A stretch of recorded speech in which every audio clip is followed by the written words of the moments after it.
Welcome to Elif's Kitchen. Today I want to share with you a wonderful recipe that came to us from Adana Kebab restaurants. The recipe for cheese-topped hummus in a clay pot. Let's put 3 cups of boiled chickpeas into the food processor.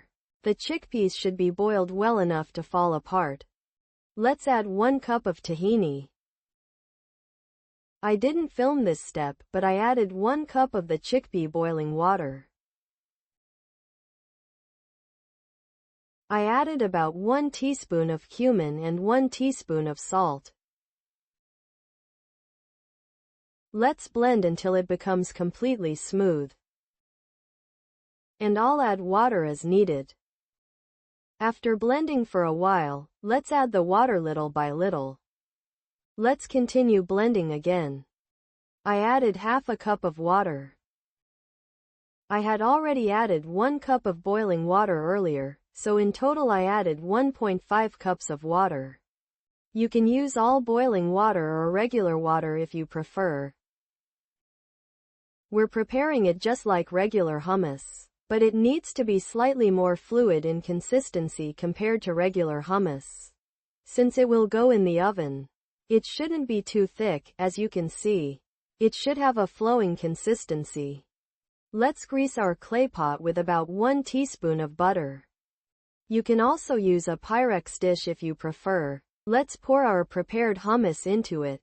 Let's sprinkle about 200 grams of grated kashar cheese on top. The more cheese you use, the more delicious it will be. I also sprinkled some red pepper flakes on top.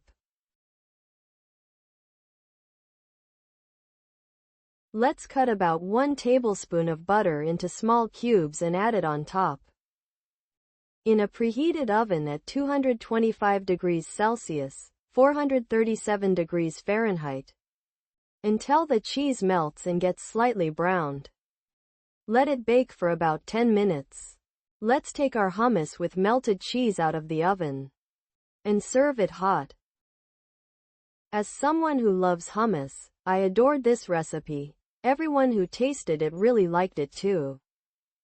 I hope you try it and like it too. Bon appétit in advance to those who will try it. If you've watched my video this far and liked it, you can support me with your likes, comments and shares. Thank you for watching and for your interest.